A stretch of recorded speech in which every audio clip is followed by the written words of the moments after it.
On accorde la parole à Simon.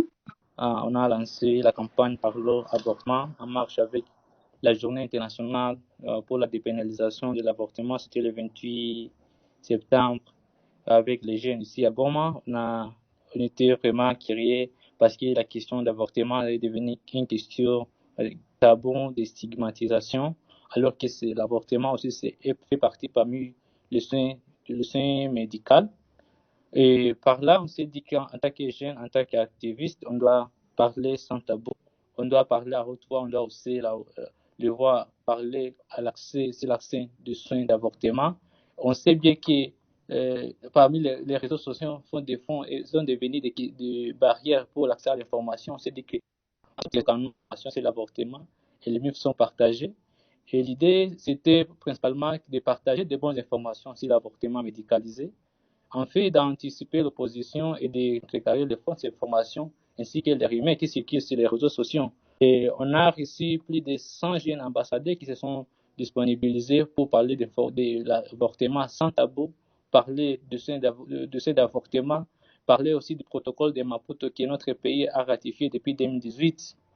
Et sans oublier que nous sommes au Nord Kivu, là où les guerres sont à perpétuer depuis des décennies, et que les militaires, mais aussi les groupes armés qui contrôlent les minerais, les coltan, les castérites, et que le sexe est devenu comme une arme de guerre au Nord Kivu, et que plusieurs femmes se laissent toujours violer. Cette grossesse-là, il a été violé par plusieurs militaires. Et puis, ils reçoivent des soins, parfois on dit des soins psychosociaux, mais on nous oublie qu'il faut toujours intégrer aussi l'aspect médical, que la femme doit peut-être avoir cette grossesse d'un père qui ne connaît pas. Alors, comme le protocole de Maputo qui a été ratifié par notre pays donne l'accès à cette femme de décider quoi elle peut faire de son corps, quoi elle peut faire de cette grossesse qu'elle a, on s'est dit peut-être qu'on tombe jeune, on peut faire aussi de notre mieux, de parler sans tabou, de parler, dans le public de l'avortement et vulgariser les messages de ce consentement. Alors, ce que le public, ce que les gens doivent comprendre, une activiste, ce n'est pas ça ce qu'on fait. Nous, on voit aussi des niveaux de prévention, comme on le sait, il y a toujours 3 niveaux de prévention, et le 4e qui a été ajouté, le niveau primordial.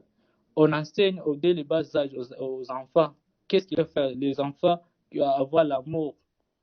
Au niveau primaire, on voit que les adolescents qui ont déjà les changements physiques, les changements psychosociaux, et par là, on peut enseigner peut-être de l'hygiène menstruelle, on parle de l'hygiène menstruelle, on parle de comment ils peuvent s'abstenir. Mais si ça a échoué, ça devient maintenant au niveau secondaire. Et le niveau secondaire, là, et que c'est l'aspect du sexe se pratique. Et en réalité, au monde d'aujourd'hui, on a un peu 8 billions de jeunes.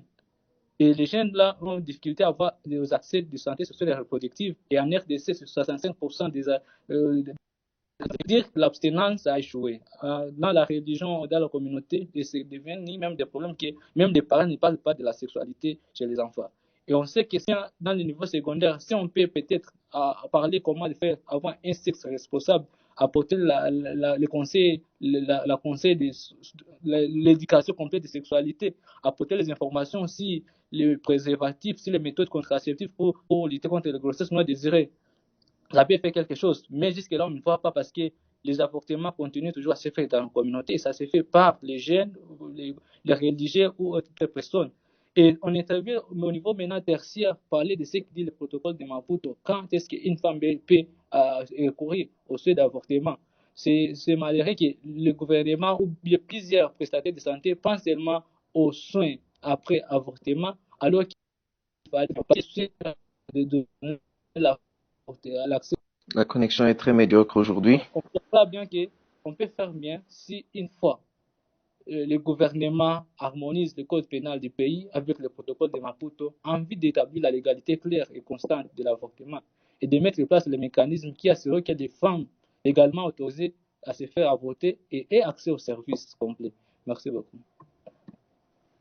Merci, Dr Simon, pour votre intervention. Et nous retenons que vous avez relevé que beaucoup de jeunes sont privés de l'information, déjà sur ce qui est des questions de santé sexuelle et reproductive, et que la question est traitée même comme tabou dans nos communautés, mais aussi en famille, et que ces jeunes sont obligés d'aller chercher l'information sur la route.